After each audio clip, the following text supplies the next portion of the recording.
Ladies and gentlemen, have a bit of a collaboration for you guys today. A while back, a YouTuber by the name of Luetin reached out to me. He was very excited about my channel and the work I had been doing on it. And after I went and checked out his channel, I realized, how similar we were and how the outlook that we have on video games and on the way that we produce the content on our channel. And, him and I just instantly clicked. He's a really awesome dude. I can't thank Luetin enough for this opportunity to work with him. I strongly recommend you go check out his channel. I'll have it linked in the description below. He's in everything, Arma, Battlefield, Star Citizen especially.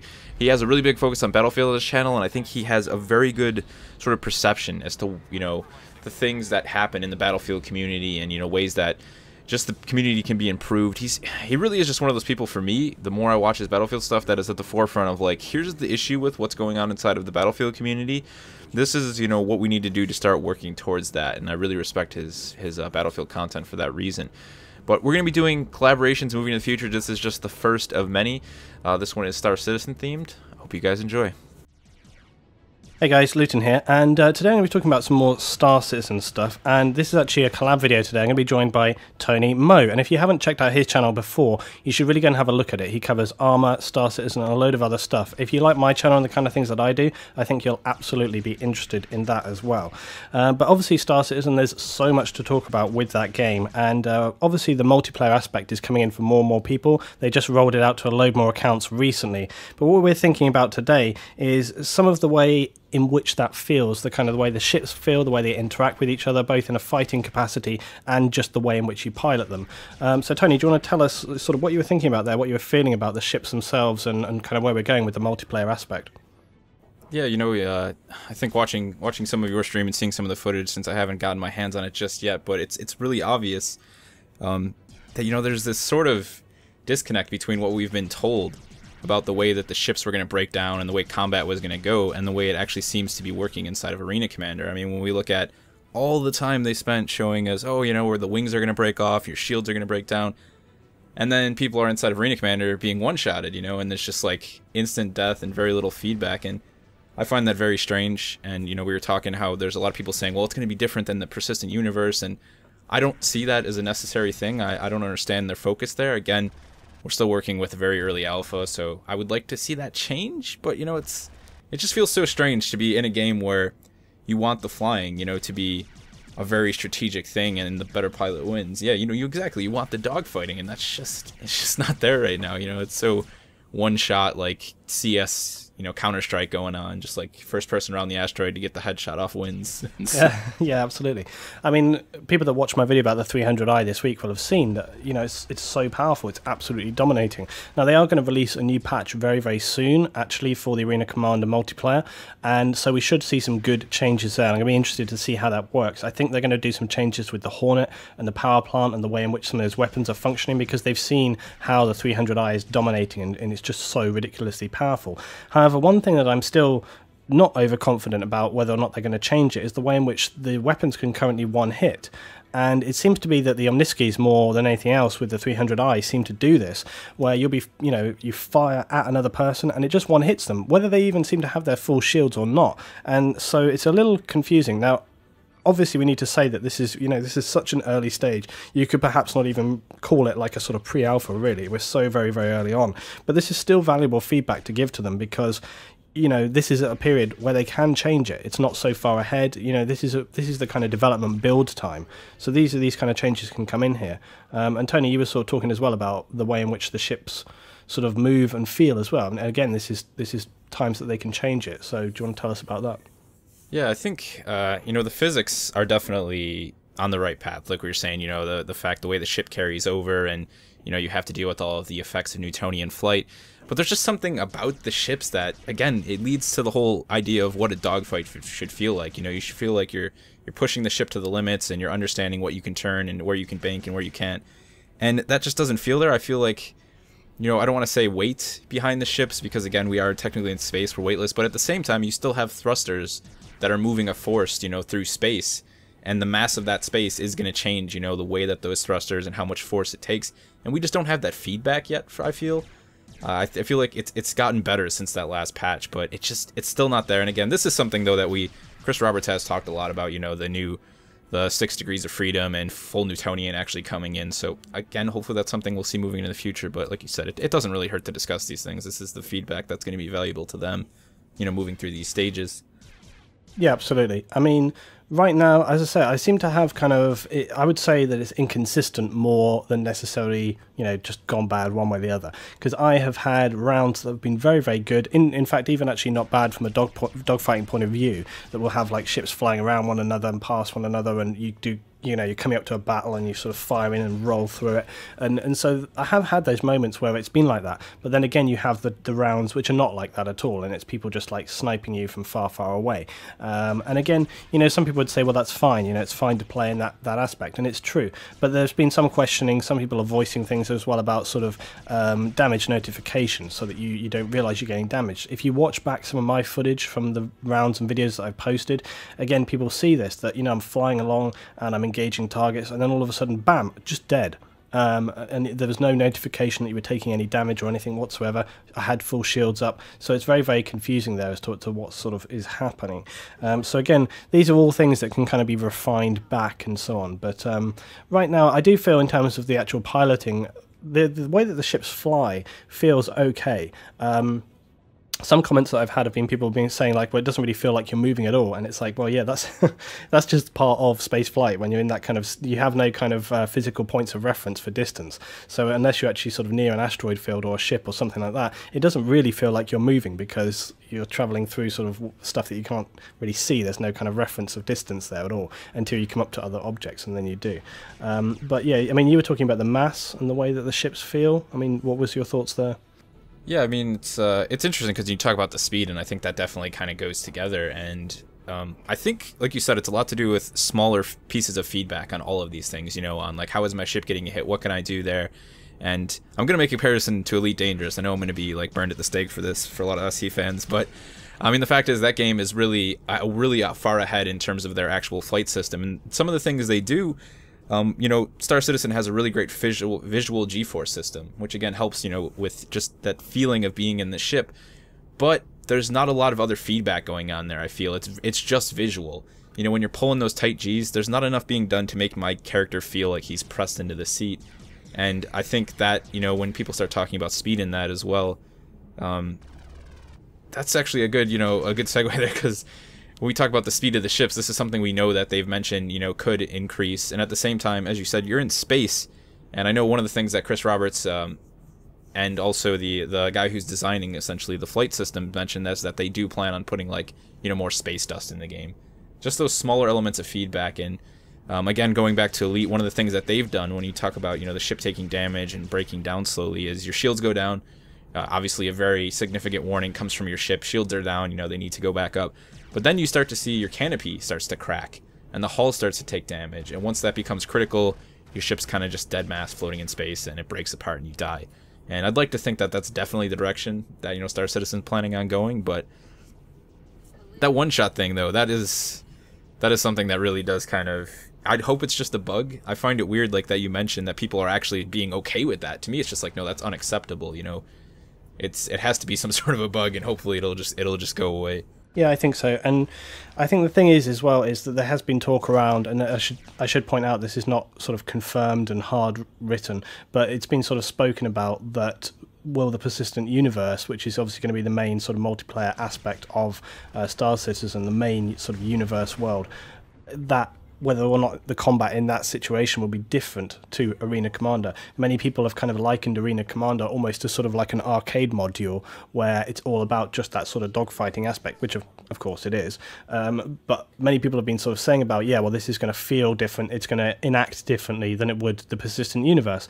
And if that is true, I don't know how I feel about that. I don't really feel like that should be the case. I feel that the fighting within Arena Commander should represent the persistent universe and vice versa. And so I guess that's why with Arena Commander I've been a little bit sort of like, it kind of didn't feel how I expected it to from that point of view. The combat was over quicker than I expected, and these kind of things. And I'm hoping that, again, this is just an early, it is a very, very early build, but I'm hoping that it will change from that point of view back towards perhaps some longer, more interesting battles where, you know, you really do have to sort of fly around one another and it's over in a few, you know, you have to sort of put some kind of movement tactics in there as well, not just who can get the first shots in.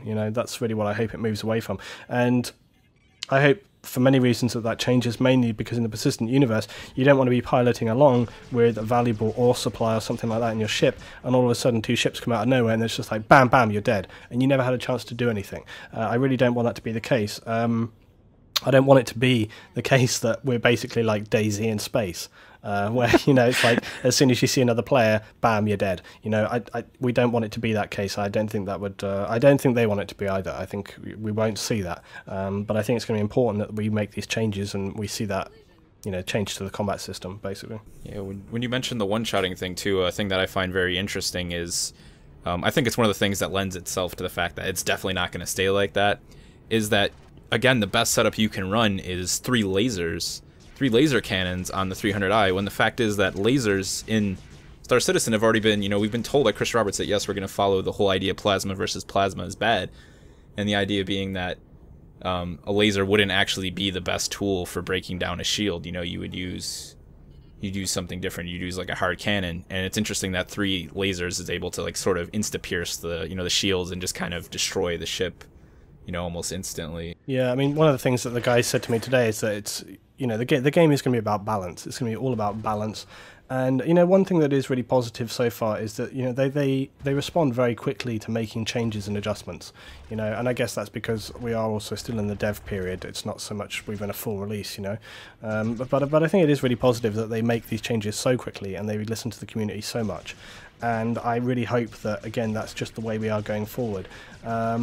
I also think it's a really positive thing that, they perhaps didn't even really want to release where we are at this time, but they have done, because one way or another it's allowing this kind of feedback and this kind of testing period, and it's just going to go on and on. And we are at a point in time where we could make major changes and it wouldn't be a big deal. They can make these changes right now and still have time to kind of refine it back again. And so yeah, I think that's a really good thing for it. Yeah, I think it's a good note, like you said, to say there, that I think when they launched, the project and they gave that 2015 release date, and it was just 2 years, a lot of people got on board thinking like, the progress was going to be so quick. And I, for one, was one of those people who always sat there and said, there's no way. Like, with what you want to do, 2015 is not happening, and I'm fine with that, But a lot of people, I think, were instantly thrown and have said to themselves in their head now, but like, why isn't it further on, And it's like, I think we need to just accept the fact that, it's going to be later than that. We know now that it's going to be, the release date has been moved much further for the final build anyways, and that, things are just going to take time. And again, like you said, the amount of updates that they're releasing is pretty outstanding at this stage. To see a developer release an update like every 2 weeks, every 3 weeks, that's pretty rare. I mean, when you look at a lot of the games in early access on Steam right now, they're getting updates like once every, month. And a lot of these games actually have like publishers, behind them. Some of them aren't indie, and they have a lot of money going behind them, more than Star Citizen.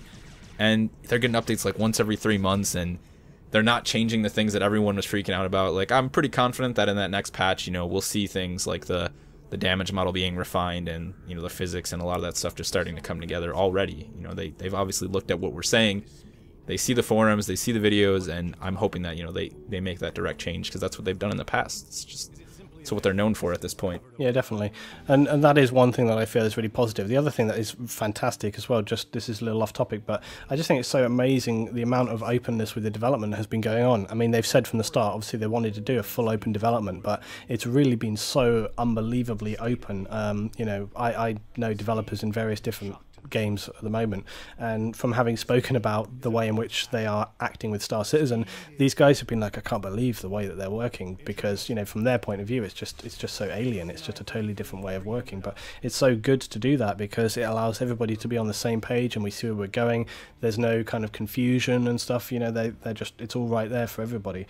But with that in mind, one thing that we do keep seeing right now is concept ships. We saw the Jan Scout the other day, and this week it's the Gladius. Okay, so we've got these concept ships which aren't currently hangar ready, but they're being pledged and sold to the public. Now, you had some thoughts about this with the quantity of ships. Now, they've said long term they'd like to see perhaps around like maybe 100 ships total, something like that, with some of that I think contained within variants of ships. But regardless, I mean, they basically got a lot of ships to make. But I guess the question really is like, are all the resources being best spent into those ships? I mean, from my point of view, like I said to you before, I think it was that You know, they're going to have to design this stuff one way or the other. But I guess there is a question there of, you know, is this the right time to be sort of fully developing this stuff? Could we be working on other things? I mean, what do you think about it? Yeah, you know, it's funny, I brought that up, and then right when you said that, it was like, there is that thought for me, I mean, deep down, especially when, again, I look at the progress of Elite, and I know that the stage that Elite is at is because they've focused so much of their efforts on just getting everything else. They built one ship, they threw it into the alpha, they let people fly it, and the game was a mess when it first came out. And now they've refined that because they just had that one ship to focus on, you know, and they put their focus on that. And at this point, I don't think that matters in Star Citizen when I think about it, because they have so many people on the development team, and they have somebody doing the flight system, they have someone doing the ships, they have those separate elements. But you almost wonder if early on, if they would have just focused more on the one ship, you know, maybe just the Hornet, and then went and did, you know, this and this and that. But it's all like a big circle of, you know, this happened because of that, because at the same time, you know, they had the Aurora, which was the, you know, the lower level backer ship, so they had to make that.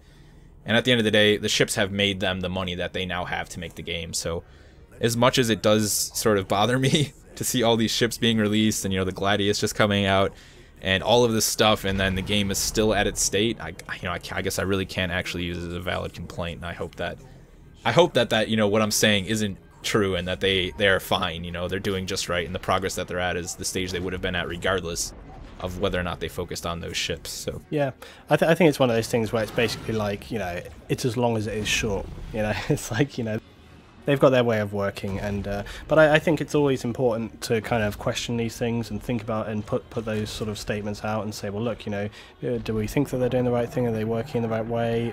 Would we rather see more of a focus on this, you know? And it's good to always have those discussions out there and just put those comments out there. And I think that's what you want to do going forward through all of the different things that they're going to be making and changing and editing. Is, you know, I mean, currently they keep working on all these different hangars. I currently sort of personally semi-question the validity of that. You know, they're remaking the deluxe hangar. It's great that they're doing that, but I personally myself don't necessarily feel that's really a priority. I know people don't like the darkness of the current deluxe hangar, but for me that seriously is not a very important thing right now. I know that they are working on changing that up, and yeah, we know for a fact that they have obviously different people working in different areas.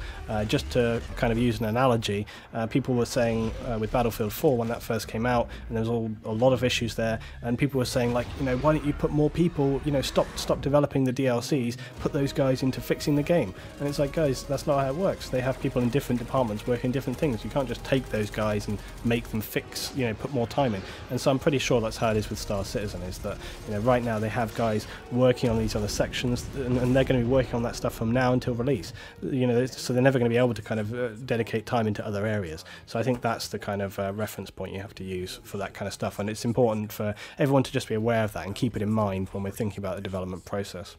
All right, yeah, and at the end of the day, you know, as much as I sit there and I make videos and you know, we're gonna discuss this and complain about this, and I've said this before, you know, I still am more than happy to throw, you know, money at this game, because when you look at what's coming out, and I'm not usually one to hate on the AAA titles, but there is just a lot of rehashed AAA, and SC, you know, CIG, Chris Roberts, they're over here trying to do something special, and I can support that, you know, even if it fails, I would be, you know, extremely stoked at the end of the day for that. But thank you guys for joining us, Luetin. Thank you for having me on, man. If you guys have any more questions, or you had any sort of you know, comments you wanted to make about any things we discussed here in this video, there's anything you'd like to see us discuss regarding Star Citizen in the future, feel free to let us know in the comment section below. We'll see you guys in the next one.